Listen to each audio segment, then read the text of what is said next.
एक गांव का नाम था चंदनपुर। चारों ओर हरियाली, बीच में पगडंडी और लोगों के चेहरे पर मेहनत की चमक।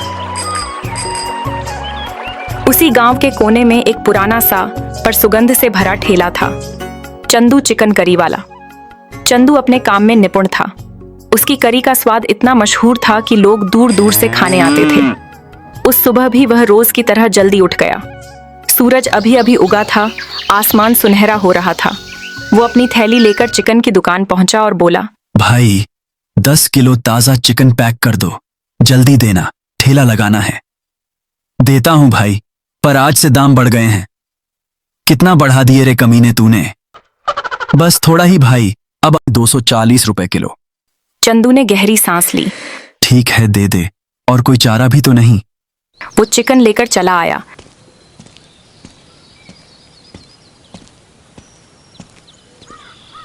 लेकिन दिल में चिंता थी। अगर दाम बढ़ा तो प्लेट भी बढ़ानी पड़ेगी, लोग मानेंगे क्या? दोपहर को जब उसने ठेला लगाया तो उसके पुराने ग्राहक आ पहुंचे। एक प्लेट तीखी चिकन करी लगाओ, बहुत भूख लगी है। अरे भाई, अभी लगाता हूं, पर सुनो, आज से दाम बढ़ गए हैं। क्यों भाई, क्या हुआ दाम बढ़ाने को? चिकन महंगा हो गया है और मेहनत भी ज्यादा करनी पड़ती है। अब 180 रुपए की प्लेट मिलेगा। अरे भाई, इतने में तो हम मटन खा लें। इतनी महंगी चिकन करी हमें नहीं चाहिए। इतना कहकर वे चले गए। शाम तक मुश्किल से 2 प्लेट बिकी। चंदू ठेले के पास बैठा और सोचने लगा, अब क्या करूं? अगर यही हाल रहा तो ठेला बंद करना पड़ेगा। तभी एक अजनबी आया। बिना कुर्ते के, केवल धोती पहने हुए और चेहरे पर मुस्कान। भैया, एक प्लेट मटन करी देना। मटन नहीं है भाई, चिकन करी है। दूं क्या? अच्छा चलो, वही दे दो, बहुत भूख लगी है।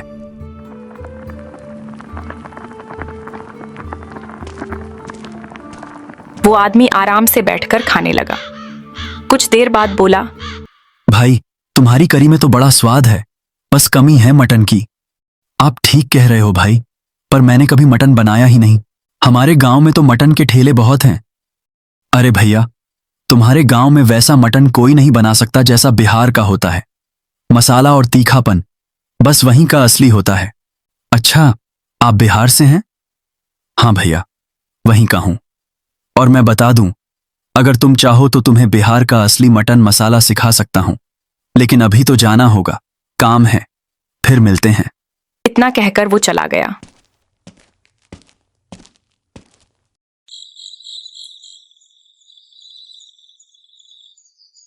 रात को जब चंदू घर लौटा, उसकी पत्नी रीना बोली, सुनो जी, वो सेठ फिर आया था पैसे मांगने। हमें जल्दी उसका कर्ज चुकाना होगा। कैसे दूं रीना? अब तो चिकन करी भी नहीं बिक रही, कहां से लाऊं पैसे?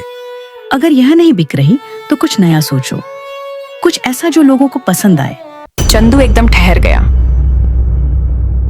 अचानक उसे उस बिहारी आदमी की बात याद आई। अगर तुम चाहो तो तुम्हें बिहार का असली मटन मसाला सिखा सकता हूं। रीना, लगता है अब हमारा स्वाद बदलने वाला है। कल से कुछ नया शुरू करते हैं।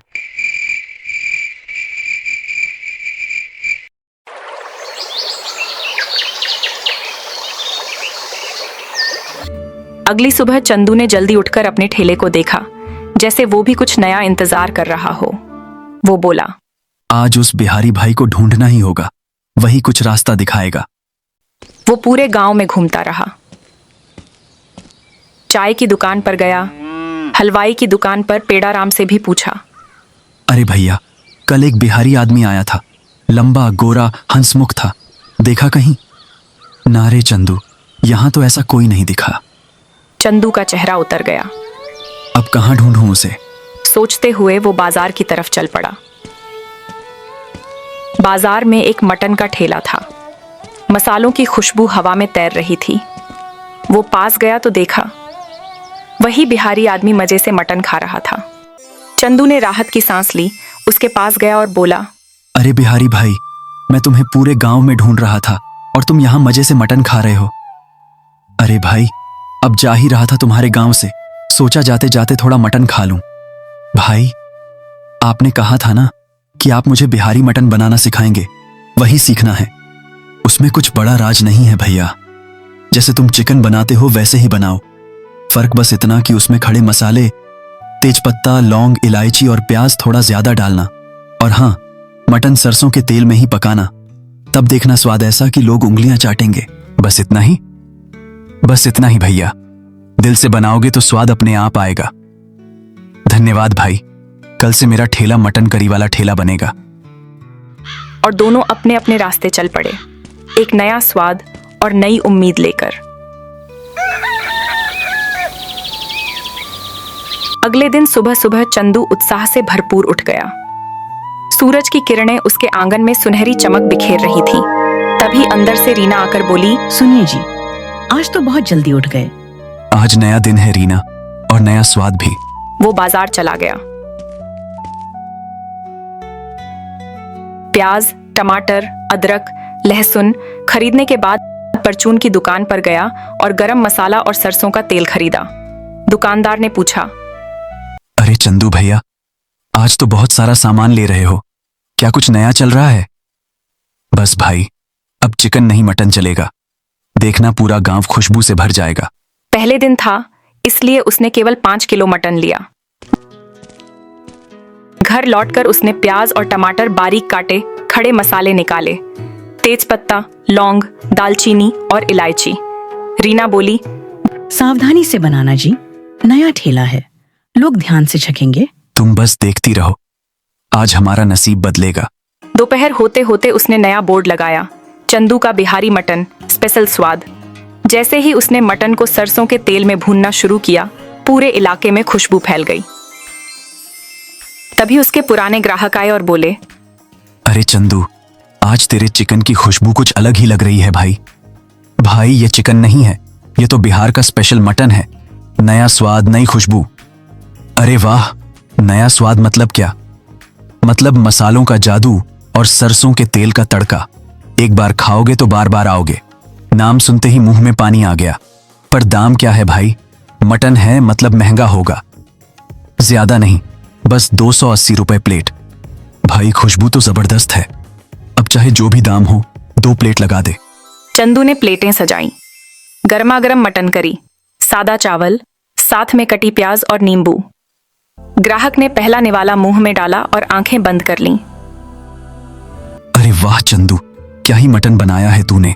मसालेदार, मुलायम और ऐसा रसदार कि दिल खुश हो गया। हाँ भाई, तेरे बिहारी मटन की तो बात ही कुछ और है। अब गांव के बाकी मटन वालों की छुट्टी। भीड़ बढ़ने लगी। सारा गांव चंदू के मटन की तारीफ में डूब गया। लेकिन उसी समय गली के कोने पर 3 पुराने मटन ठेले वाले एक दूसरे को देख रहे थे। देखा, अब तो सब इसके ठेले पर जा रहे हैं। अगर ऐसा चला तो हमारे ठेले बंद करने पड़ेंगे। कुछ तो करना पड़ेगा, इसका ठेला बंद कराना ही होगा। शाम को जब चंदू ने ठेला समेटा, उसकी आंखों में चमक थी। रीना ने पूछा, कैसा गया दिन? आज का दिन सबसे अच्छा था। बिहारी मटन ने कमाल कर दिया। लेकिन उसे क्या पता था कि अब उसकी असली परीक्षा शुरू होने वाली थी। अगले दिन सुबह चंदू पूरे जोश में था। कल के शानदार दिन की याद अभी भी उसके चेहरे पर मुस्कान बनकर झलक रही थी। वो गुनगुनाते हुए मटन भून रहा था। सरसों के तेल में मसालों की खुशबू फिर से पूरे चौराहे पर फैल रही थी। तभी उसके पास 3 पुराने मटन ठेले वालों में से 2 आए। अरे चंदू भाई, जरा इधर तो आना, 2 मिनट बात करनी थी। कहो भाई, क्या बात है? कुछ नहीं, बस तुम्हारा मटन तो पूरे गांव को दीवाना कर गया है। अब हमारे ठेले पर कोई नहीं आता। सोचा हमें ही अपने पास काम पर रख लो। अरे भाई, मेरा ठेला इतना बड़ा कहां कि किसी को नौकरी दूं। मैं तो खुद ही मुश्किल से संभालता हूं। दोनों ने बनावटी मुस्कान दी और बोले, ठीक है चंदू, जैसा ठीक समझो, हम चलते हैं। इतना कहकर वो दोनों धीरे धीरे आगे बढ़ गए। चंदू को क्या पता, उसी वक्त तीसरा ठेले वाला पीछे से आकर उसके भगोने में एक छिपकली डाल गया।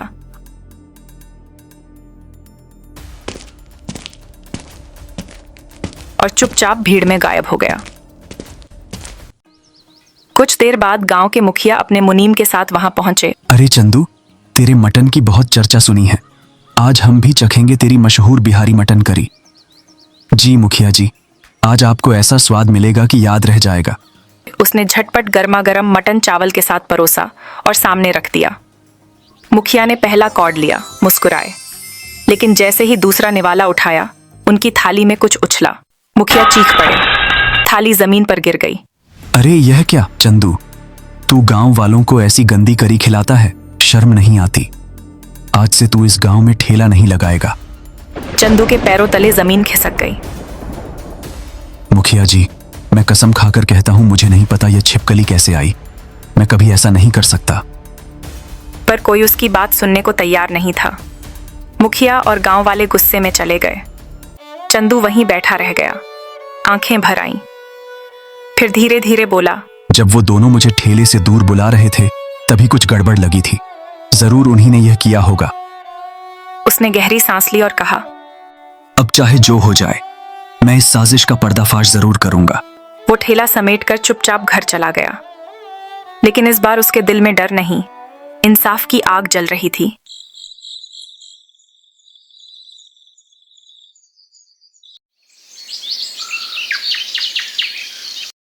अगले दिन गांव के चौराहे पर सन्नाटा था। चंदू का ठेला बंद था। वो अपने घर में बैठा सोच रहा था, अगर सच्चाई सामने नहीं आई तो मेरी मेहनत सब व्यर्थ जाएगी। वो सबूत ढूंढने निकल पड़ा। चलते चलते उसने देखा कि तीनों मटन ठेले वालों में से 2 के ठेले पर अच्छी खासी भीड़ थी, लेकिन तीसरे के ठेले पर कोई ग्राहक नहीं। चंदू के चेहरे पर हल्की मुस्कान आई। यही मौका है, अगर मैं इसे अपने पक्ष में कर लूं तो सच्चाई खुद सामने आ जाएगी। वो सीधा उस ठेले वाले के पास गया। वो आदमी उसे देखकर चौंक गया। अरे चंदू, तू यहाँ? सुना था तेरा ठेला तो बंद हो गया। हाँ भाई, कुछ दिन के लिए। पर यह बता, तेरे ठेले पर तो कोई ग्राहक नहीं दिख रहा। बाकियों के ठेले पर तो लाइन लगी है। पता नहीं चंदू, कल तक सब ठीक था, आज कोई आ ही नहीं रहा। अगर तू चाहे तो मैं तुझे बिहारी मटन बनाना सिखा सकता हूँ। गांव वाले उसके दीवाने हैं। सच में सिखा देगा? बिल्कुल, पर एक शर्त है। कौन सी शर्त? मुझे पता है तुम तीनों ने मिलकर मेरे मटन में छिपकली डाली थी। अगर तू मुखिया जी के सामने सच्चाई कबूल कर ले तो मैं तुझे पूरा बिहारी मटन बनाना सिखाऊंगा। वो सोच में पड़ गया। वैसे भी मेरा ठेला अब चल नहीं रहा। अगर सच्चाई बोल दूं तो मुझे नया स्वाद भी सीखने मिलेगा। ठीक है चंदू, चलो मुखिया जी के पास चलते हैं। दोनों सीधे मुखिया के घर पहुंचे। वो ठेले वाला बोला, मुखिया जी, चंदू बेगुनाह है। हमने ही मिलकर उसकी करी में छिपकली डाली थी। गलती हमारी थी। क्या तुम तीनों ने एक निर्दोष को फंसाया? यह बहुत बड़ी गलती है। आज से तुम तीनों गांव में ठेला नहीं लगाओगे। फिर उन्होंने चंदू की तरफ देखा और मुस्कुराकर कहा, और चंदू, आज से तू ही गांव का अकेला मटन वाला होगा। तेरा ठेला ही असली ठेला कहलाएगा। धन्यवाद मुखिया जी, आज मेरा विश्वास जीत गया। अगले ही दिन चंदू ने फिर से अपना ठेला लगाया। गांव के लोग उमड़ पड़े। पहले से भी ज्यादा भीड़ थी और यूं चंदू बना गांव का मशहूर बिहारी स्पाइसी मटन वाला। मेहनत, सच्चाई और स्वाद का सच्चा उदाहरण।